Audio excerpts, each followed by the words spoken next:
16절에서 35절까지의 말씀입니다. 창세기 29장 16절에서 35절까지의 말씀 읽겠습니다. 라반에게 두 딸이 있으니 언니 이름은 레아요 아우의 이름은 라헬이라.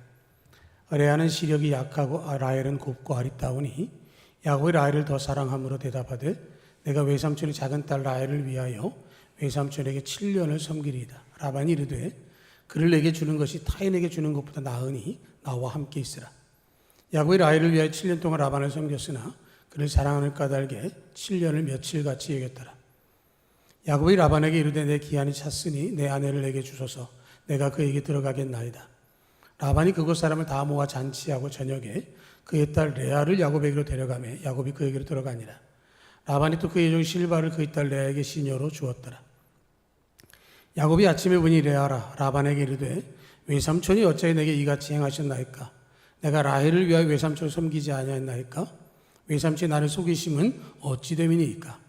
라반이 이르되 언니보다 아우를 먼저 주는 것은 우리 지방에서 하지 아니하는 바이라. 이를 위하여 7일을 채우라. 우리가 그 돈에게 주리니 내가 또 나를 7년 동안 섬길지니라. 야곱이 그대로 하여 그 7일을 채우매 라반이 딸 라헬도 그에게 아내로 주고 라반이 또 그의 여종 비라를 그의 딸 라헬에게 주어 시녀가 되게 하매 야곱이 또한 라헬에게로 들어갔고 그가 레아보다 라헬을 더 사랑하여 다시 7년 동안 라반을 섬겼더라. 여호와께서 레아가 사랑받지 못함을 보시고 그의 태를 여셨으나 라헬은 자녀가 없었더라. 레아가 임신하여 아들을 낳고 그 이름을 르우벤이라 하여 이르되 여호와께서 나의 괴로움을 돌보셨으니 이제는 내 남편이 나를 사랑하리로다 하였더라. 그가 다시 임신하여 아들을 낳고 이르되 여호와께서 내가 사랑받지 못함을 들으셨으므로 내게 이 아들도 주셨도다 하고 그 이름을 시므온이라 하였으며 그가 또 임신하여 아들을 낳고 이르되 내가 그에게 세 아들을 낳았으니 내 남편이 지금부터 나와 연합하리로다 하고 그의 이름을 레위라 하였으며 그가 또 임신하여 아들을 낳고 이르되 내가 이제는 여호와를 찬송하리로다 하고 이로 말미암아 그가 그 이름을 유다라 하였고 그의 출산이 멈추었더라. 아멘.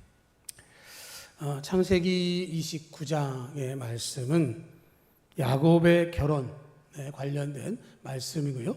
우리가 잘 아는 것처럼 야곱과 그의 아내들이 되었던 4명의 여인에 관한 기록들이 언급이 되어집니다.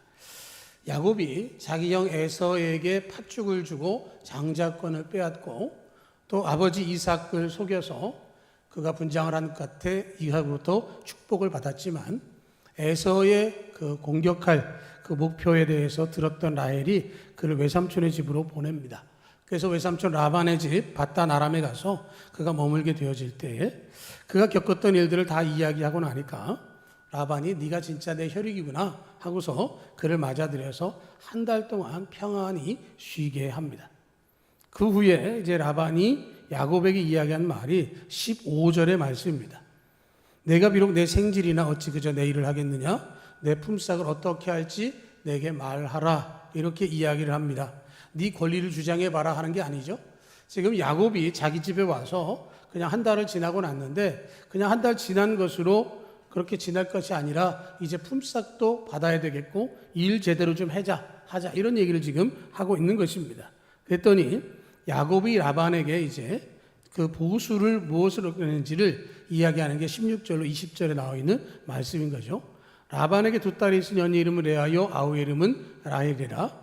레아는 시력이 약하고 라헬은 곱고 아리따우니 야곱이 라헬을 더 사랑함으로 대답하되 내가 외삼촌의 작은 딸 라헬을 위하여 외삼촌에게 7년을 섬기리이다. 라반이 이르되 그를 내게 주는 것이 타인에게 주는 것보다 나으니 나와 함께 있으라. 야곱이 라헬을 위하여 7년 동안 라반을 섬겼으나 그를 사랑하는 까닭에 7년을 며칠같이 여겼더라 라고 이야기를 하고 있습니다. 야곱이 품삯 얼마 몇 달란트 이게 아니라 둘째 딸 라헬을 제 아내로 주십시오 라고 얘기를 하고 있는 겁니다. 라반에게 두 딸이 있고 형제들이 있는데 그럼에도 불구하고 두 딸 가운데에서 라헬을 자기의 아내로 달라 하는 얘기를 합니다. 왜 그랬는지는 17절에 나와 있습니다. 레아는 시력이 약하고 라헬은 곱고 아리따다 이렇게 표현하고 있습니다. 개역 성경에서는 레아는 알력이 부족하다 이런 표현을 하고 있는데 그 말씀으로 생각을 해보면 레아는 예쁘지 않은 친구였다라는 것이죠. 외모가 별로 좋지 않았고 시력도 약해서 일상생활에도 좀 불편함을 나름대로 겪고 있었다라는 것이고요. 라헬은 곱고 아리답다라는 표현 속에서 예뻤다라는 것이죠. 예쁘면 다 용서된다라는 이야기들도 하고요. 예뻐야 된다는 얘기를 참 많이 합니다. 그래서 많은 사람들이 돈을 들여서 외모를 고치기도 하고 그렇게 합니다. 또 사람들은 뭐 실력을 가지고 사람들이 취직하고 직장을 얻는다라고 말하지만 외모가 중시되는 직장에서는 또 그런 것들을 또 바라보기도 하죠. 뭐 블라인드 채용을 한다, 실력 위주로 한다 그래도 외모를 중요하게 여기게 되어지는 거죠. 외모를 보는 직종들 보면 지금 그런 것들을 볼 수 있고요. 그런 것처럼 이 야곱도 그 시대를 그렇게 지나고 있는 것이죠. 라헬은 레아보다 훨씬 더 예뻤고요. 레아는 라헬보다 부족했습니다. 그래서 그것에 대해서 차이를 가져와서 라헬을 더 사랑해서 라헬에게 장가가겠습니다 라고 얘기를 하고 있는 것이죠. 레아는 외모적으로도 비교되고 자존감도 떨어지고 신체적인 약함 때문에 많은 불편함을 겪었을 것이고 못난이 취급을 받았을 것입니다. 자존감이 약한 사람에게 자존심을 건드리는 얘기를 하게 되어지면 더 큰 상처를 받게 되고 야곱이 라헬을 원한다라는 이야기 때문에 정말로 심정적으로 너무도 어려웠을 것입니다. 한석준 아나운서가 그런 얘기를 하더라고요. 우리나라 사람들이 하는 말 가운데 정말 하지 말아야 될 말이 두 가지가 있다. 그러면서 얘기를 하는데 하나는 뭐냐면 기분 나빠하지 말고 들어. 그런다는 거예요. 기분 나빠하지 말고 들어라. 그럼 그 뒤에 뭔 얘기하죠? 기분 나쁜 얘기를 하는 거죠. 그러니까 기분 나빠하지 말고 들어라. 그런 얘기도 하지 말고 아예 하지 말아라 하는 얘기를 하고요. 또 하나는 뭐냐면 내 말이 틀렸어? 이런 얘기 한다는 거예요. 내 말이 틀렸어? 그러고 말하면 듣는 사람 뭐죠? 틀린 거죠. 누가 제일 많이 합니까? 아내가 남편에게 할 때 이런 말 많이 합니다. 그렇죠? 뭐 하다가 다툼이 있거나 그러면 남편들은 대부분 미안해 그러면 뭐라 그러죠? 그 다음에 뭐가 미안한데? 뭐가 미안한데? 생각도 안 나요.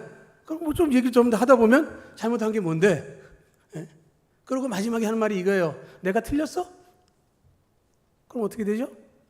듣는 사람이 그런 겁니다. 지금 레아 입장에서 보면 뭐 그런 단계까지는 아니지만 그가 살아온 생활 속에서 짚어보면 야곱이라고 하는 그런 외종이 나타났고요. 그가 와서 자기와 함께 생활하기 시작했는데 관심을 두고 있는데 그는 자기에게 관심이 없고 자기의 여동생인 라헬에게 관심이 있어요. 대놓고 시력이 부족하다, 시력이 약하다, 라헬은 곱고 아리답다 이런 이야기 야곱이 오지 않았어도 들었던 얘기인데 그 얘기가 또 있으면서 라헬을 위해서 야곱이 뭐라고 얘기를 하냐면 20절에 7년 동안 섬겼지만 그를 사랑하는 까닭에 7년을 며칠같이 여겼다라고 얘기를 하고 있습니다. 여러분 야곱이 라반에게 라헬을 주세요 라고 이야기했고 라반이 7년 동안 일해라 라고 결정했을 때 그 7년 동안 야곱은 일만 했을까요? 라헬하고 데이트는 안 했을까요? 자기가 왜 일하는지 목적을 라헬에게 얘기 안 했을까요? 얘기했을 거 아닙니까? 그렇죠? 그러면 그 모습을 바라보는 레아의 입장에서 보면 자존심도 상하기도 하고 좀 부럽기도 하고 기가 죽을 만한 일들이 계속해서 이루어지고 있는 것이죠. 그러니까 이것 때문에 레아가 정말로 어려운 일을 당하고 있는 겁니다. 그런데 레아만 그러냐? 레아만 그런 것이 아니라 우리의 삶 속에서 우리에게도 그런 모습들이 있습니다. 신체적인 외모를 가지고 이야기하거나 뭐 머리숱이 많고 적고 코가 높고 낮고 뭐 입술이 얇고 두툼하고 어떤 외모 얘기하는 것뿐만 아니라 우리 안에도 우리만의 불편한 모습들이 있는 것이요. 어떤 사람은 위가 약하고 어떤 사람은 간이 약하고 어떤 사람은 콩팥이 약하고 뭐 이런 기관들도 질병을 가질 수 있는데 이런 모든 것들이 우리 안에 분명하게 존재하기 때문에 그런 약점들이 각자에게는 알지 못하게 있는 것이고 그것에 대해서 우리가 생각해 본다면 그것을 과연 어떻게 받아들여야 되느냐라는 것이죠. 레아가 그런 상황 속에서 있고 있는 것은 하나님께서 그럼에도 불구하고 그에게 관심을 두고 계셨다라고 하는 것입니다. 하나님께서는 야곱이 선택하지 않았던 레아에게 함께 하셨습니다. 연약함을 감싸주시고 그의 약함을 도와주셨습니다. 7년 동안 일을 마치고 야곱이 라반에게 이르기를 내 기한이 찼으니 내 아내를 내게 주소서 내가 그에게 들어가겠나이다 해서 결혼식이 시작이 되어집니다. 7년이 지나고 결혼식이 시작돼서 잔치를 베풀었습니다. 그런데 23절을 보면 저녁에 그의 딸 레아를 야곱에게로 데려가매 야곱이 그에게로 들어가니라 라고 이야기를 하고 있습니다. 야곱이 라헬을 위해서 7년 동안 일했습니다. 그리고 결혼식입니다. 그런데 결혼식에 들어온 주인공은 라헬이 아니고 레아였습니다. 하루를 지내고 다음 날 봤더니 라헬이 아니고 레아입니다. 외삼촌에게 가서 이야기합니다. 어찌하여 내게 이같이 행하셨나이까? 내가 라헬을 위하여 외삼촌을 섬기지 아니하였나이까? 레아하고 첫날 밤을 지냈는데 지금 첫날 밤 지내자마자 야곱이 자기 아버지한테 가서 말하기를 내가 라헬을 위해서 7년을 일했지 레아를 위해서 일한 겁니까? 왜 날 속이십니까? 하고 따지고 있는 거예요. 첫날을 지낸 신부가 레아 입장에서 보면 끔찍하죠. 그런데 거기에 뒤이어서 뭐를 이야기하냐면 라반이 언니보다 아우를 먼저 주는 것은 우리 지방에서 하지 않는 거다. 이 얘기를 7년 전에 했어야죠. 그렇잖아요. 7년 전에 해야 되는데 그 얘기는 안 했었어요. 그리고 7년 된 만장에 지금 결혼식을 진행하는데 레아를 들여보내고 그 다음 뭐라고 얘기하냐면 7일을 더 채우면 라헬도 줄 테니까 7년 동안 섬겨라. 야곱에게 몇 년을 요구하는 겁니까? 14년을 요구하는 거예요. 모르겠어요. 처음에 만약에 야곱한테 너 둘 다 취하고 14년 해 그랬으면 야곱이 오케이 했을지 안 했을지 알 수 없지만 지금 야곱은 7년을 이미 지났고 레아를 얻었고 라헬을 얻었습니다. 다시 7년 동안 일을 하게 되는 것이죠. 30절을 보면 야곱이 또한 라헬에게로 들어갔고 그가 레아보다 라헬을 더 사랑하여 다시 7년 동안 라반을 섬겼더라 라고 이야기를 하고 있습니다. 라헬이 아닌 레아를 먼저 주었고 야곱이 반발했지만 결국은 라헬까지 주면서 14년 동안 노동을 하게 합니다. 7년을 수일 동안 여겼던 야곱이 또 하게 된 7년도 역시 수일처럼 여겼지 않겠나 싶은 거죠. 그런데 그러는 와중에 레아는 어떻게 했습니까? 7년 전에는 그냥 언니였어요. 약혼한 동생을 바라보고 있을 뿐이었습니다. 그런데 지금은 아내입니다. 먼저 된 아내죠. 이후에 우리가 신명기의 말씀에도 보면 그 아내의 사랑받는 정도와 관계없이 큰 아이가 그 상속자가 되는 것에 대한 말씀을 합니다. 그러니까 레아가 어찌됐건 언니이기도 하고 첫 아내이기도 한 것이죠. 이 모든 과정 속에서 레아를 향한 하나님의 손길이 작동하기 시작을 한다라고 하는 것이죠. 이 모든 것들은 라반이 야곱을 속이는 것으로 진행이 되어졌어요. 그러나 하나님께서 거기에 섭리하셨습니다. 레아의 약함과 슬픔을 위로하고 계셨습니다. 하나님은 7년 동안의 레아를 돌아보셨습니다. 그의 약함을 아셨고 그것에 대해서 다 감찰하시고 그를 야곱의 첫 아내가 되게 하셨어요. 한번 여기서 장면을 다시 생각해 보면 아버지 라반이 동네 사람을 모아놓고 잔치를 벌이고요. 그리고는 레아를 향해서 네가 들어가야 돼 라고 이야기를 합니다. 일반적이면 어떻게 되나요? 아버지 저 아닌데요? 라고 얘기해야 되잖아요. 근데 레아는 아무 말 없이 아버지의 말에 따라서 그 신방에 들어갔습니다. 두 번째는 야곱이 잔치를 벌이고 취하여 들어왔는지 모르지만 야곱이 들어왔을 때 저는 라헬이 아니고 레아예요 라고 말할 수도 있었을 것입니다. 그런데 말하지 않았습니다. 왜 그랬는지는 성경에 기록되어 있지 않기 때문에 그저 우리가 상상해 보는 겁니다. 어찌 보면 레아도 야곱을 무척이나 사랑했을 것 같아요. 야곱에 대한 관심이 깊었을 것 같아요. 동생을 위해서 야곱이 7년을 일했지만 나라고 결혼 못할 이유가 있을까라는 생각을 할 수도 있었을 것입니다. 라반은 그가 이야기한 대로 우리 지방에서 언니보다 동생이 먼저 가는 일 없어 라고 계획적으로 둘을 시집 보낼 수도 있고 그를 통해서 야곱이라고 하는 탁월한 일꾼을 붙들어 놓을 수도 있었습니다. 이 모든 과정 속에서 하나님께서 레아를 통해서 역사해 주셨습니다. 레아를 통해서 메시아의 계보를 이어가셨습니다. 이건 라반의 계획도 아니고 야곱의 계획도 아니고 레아와 라헬의 계획도 아닙니다. 하나님의 섭리 가운데 일어난 일이죠. 악을 선으로 바꾸시고 약한 자를 강하게 하시고 넘어진 자를 일으켜 세워주시는 것입니다. 레아가 첫 번째 아내가 되었습니다.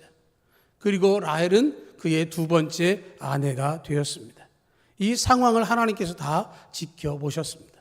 31절로부터 보면 여호와께서 레아가 사랑받지 못함을 보시고 그의 태를 여셨으나 라헬은 자녀가 없었더라 라고 이야기를 합니다. 하나님께서 레아에게 자녀를 얻게 하셨습니다. 두 번째 7년의 시작도 자기를 위해서가 아니라 라헬을 위해서라고 하는 사실을 레아는 들었습니다. 레아는 사랑을 받지 못하는 아내였다라고 하는 것이죠. 동생인 라헬만 바라보면서 7년 하루같이 보내는 남편을 바라보는 그 시선은 처형대의 시선이 아니라 더 아픈 상황이었다라고 하는 것이죠. 때로는 하나님께 원망과 불평이 있었을 것입니다. 차라리 시집가지 않았다면, 차라리 아내가 되지 않았다면 그저 부러움으로 끝날 수 있는데 지금은 아내임에도 불구하고 아내의 역할을 하지 못하는 건 아닌가라고 하는 것이죠. 그가 사랑받지 못함을 보시고 그의 태를 열어주셨습니다. 33절에 보면 사랑받지 못함을 들으셨다라고 말씀합니다. 하나님께서 보고 계셨고요. 레아의 안타까워하는 모습을 하나님께서 그의 기도를 들으셨다라고 하는 것이죠. 그래서 그의 태를 열어서 아들을 허락해 주셨습니다.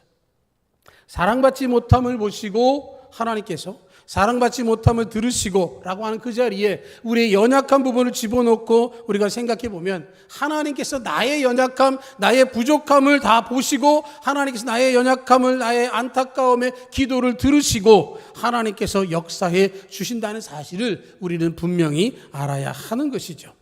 하나님이 나의 처지와 형편과 상황과 문제와 현실을 넘어서서 우리를 돌보시고 계시다는 사실을 기억하시기를 축복합니다.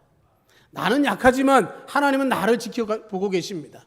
나는 부족하지만 하나님은 우리에게 은혜를 베풀어 주시는 것이죠. 눈물로 기도하는 레아에게 하나님께서 역사해 주셨습니다. 하나님께서 그에게 4명의 자녀를 허락해 주셨습니다. 시편 56편 8절을 보면 나의 한탄을 주께서 계수하셨으니 나의 눈물을 주의 병에 담으소서라고 기도하고 있습니다. 하나님 앞에 우리가 한탄할 때 그것을 기쁨으로 바꿔주시고 눈물을 웃음으로 바꿔주시는 역사를 하게 하시는 겁니다. 하나님께서 그에게 아들들을 낳게 하셨습니다. 첫 번째 아들의 이름은 루벤입니다. 하나님께서 나의 괴로움을 돌보셔서 나에게 아들을 주셨다라고 하는 것이죠. 대를 잇게 하셨다는 것에 대한 기쁨이 그 안에 있고요. 두 번째로 아들을 또 얻게 하셨습니다. 하나님께서 나의 사랑받지 못함을 들으셔서 시므온이라고 하는 둘째 아들을 내게 주셨다라고 말씀을 하고 있고요.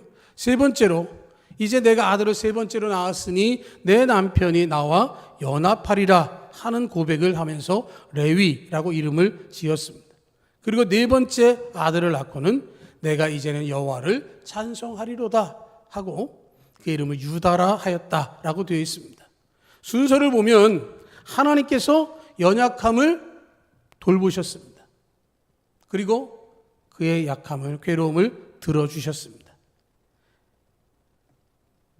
야곱과 레아가 남편과 아내로서 연합되도록 관계를 회복시켜 주셨고, 그리고는 내가 이제는 여호와를 찬송하리로다 하면서 유다라고 하는 이름을 짓게 하시면서 하나님께 영광을 돌리게 하셨습니다. 이게 우리 인생의 하나님의 계획표입니다. 우리의 연약함을 하나님께서 아십니다. 우리의 부족함을 하나님께서 알고 계십니다. 내 안에 있는 옛사람 때문에 우리가 하나님의 은혜를 받을 수 없음을 하나님께서 알고 계시기 때문에 주의 복음을 들려주셔서 연약한 자가, 괴로움을 가진 우리가 하나님 앞으로 나아올 수 있도록 우리를 불러주십니다. 그리고 내가 내 아버지가 될 것이고 너는 내 자녀가 될 것이라고 말씀하십니다. 그리고 인생을 고치셔서 찬송과 영광 가운데 우리와 동행해 주시는 것이죠. 이후에 레아는 두 아들을 더 낳고 딸까지 총 7남매를 출산합니다. 야곱에게 처음에 택함받지 못해서 그는 괴롭고 고통스러웠지만 그러나 하나님께서는 그의 태를 여셔서 그에게 자녀들을 주셨고 그들을 통해서 야곱과 함께할 수 있는 은혜를 허락해 주셨습니다. 레아가 겪었던 수많은 고통, 그 많은 시간들을 하나님은 잊지 않고 계셨다라고 하는 것이죠. 우리가 살아가는 삶에 있어서 하나님은 우리를 기억하고 계시고 우리를 돌아보고 계십니다. 선천적으로 가졌던지 신체적으로 연약했던지 간에 이 모든 것들은 하나님 안에서 온전히 회복되어지는 것입니다. 깊은 상처가 하나님 안에서 깨끗이 씻어지고 아물게 되어지는 것이고요. 하나님의 사랑이 우리 가운데 넘쳐남을 통해서 다른 누구도 갖지 못했던 은혜를 우리가 얻게 되어지는 것입니다. 그 오랜 고통을 견디고 하나님을 붙들고 부르짖고 버텨내면 그 과정까지도 하나님께서 인도하셔서 우리를 하나님의 사람으로 온전한 회복을 갖게 하십니다. 88 올림픽 때 복싱에서 금메달을 땄던 박시헌이라고 하는 선수가 있습니다. 이 선수가 진해에 내려가서 복싱부를 만든 그 내용이 카운트라고 하는 영화의 그 내용이 됩니다. 그 카운트라고 하는 영화의 주인공이 진선규라고 하는 배우인데요. 그 배우가 그 영화를 찍고 그런 얘기를 합니다. 자기가 배역의 하나이기 때문에 대사를 쭉 하지 않습니까? 대사 중에서 그 대사가 자기는 가장 마음에 들었다는 거예요. 뭐가 마음에 드냐 그랬더니 복싱을 하다 보면 상대방한테 맞아가지고 다운이 될 때가 있다는 거죠. 그거 어떻게 보면 인생에서 다운되는 것처럼 낙심하고 절망적인 상황이 있는데 그럴 때 심판이 다운된 선수 앞에 가서 카운트를 세죠. 하나에서부터 10까지 1, 2, 3, 4 이거를 우리가 생각하는 시간보다 더 길게 합니다. 왜 그러냐면 다운된 선수가 정신 차려서 일어나서 다시 복싱을 하도록 하기 위해서 그렇게 하는 거죠. 마찬가지로 하나님께서 우리 인생이 괴롭고 어렵고 고통스러워서 다운당한 것 같은 모습 속에 있다 할지라도 우리 앞에서 카운트를 하고 계신다는 거예요. 너 끝났어라고 해서 카운트를 하는 게 아니라 지금 이 소리를 잘 듣고 그걸 딛고 일어서서 나와 함께 하자라고 말씀을 하신다는 거죠. 레아처럼 인생이 절망적이고 택함받지 못해서 외면당하고 정말로 밀려난 그런 인생인 것처럼 느낄지라도 하나님께서 함께 하시면 딛고 일어설 수 있게 되어지는 것이죠. 레아와 같은 약점들이 우리 가운데 분명히 존재할 수 있습니다. 상처가 우리를 너무도 아프게 해서 도저히 일어날 수 없을 것 같은 그런 상황을 만날 때도 있습니다. 그러나 그때에도 하나님은 우리를 지켜보고 계십니다. 내가 하나님 부르짖으면 하나님께서 그것을 듣고 계십니다. 고통 가운데 슬퍼하고 안타까워 주저앉아 있으면 우리를 바라보고 계시고 우리의 신음소리를 들어주시면서 이 모든 것들을 딛고 일어서도록 말씀해 주시고 손을 내밀어 주시는 것이죠. 내 인생과 함께 하신 하나님이 우리의 하나님, 곧 우리 각자의 하나님이 되어 주십니다. 하나님은 연약한 자의 편에서 함께 하십니다. 우리를 고쳐주십니다.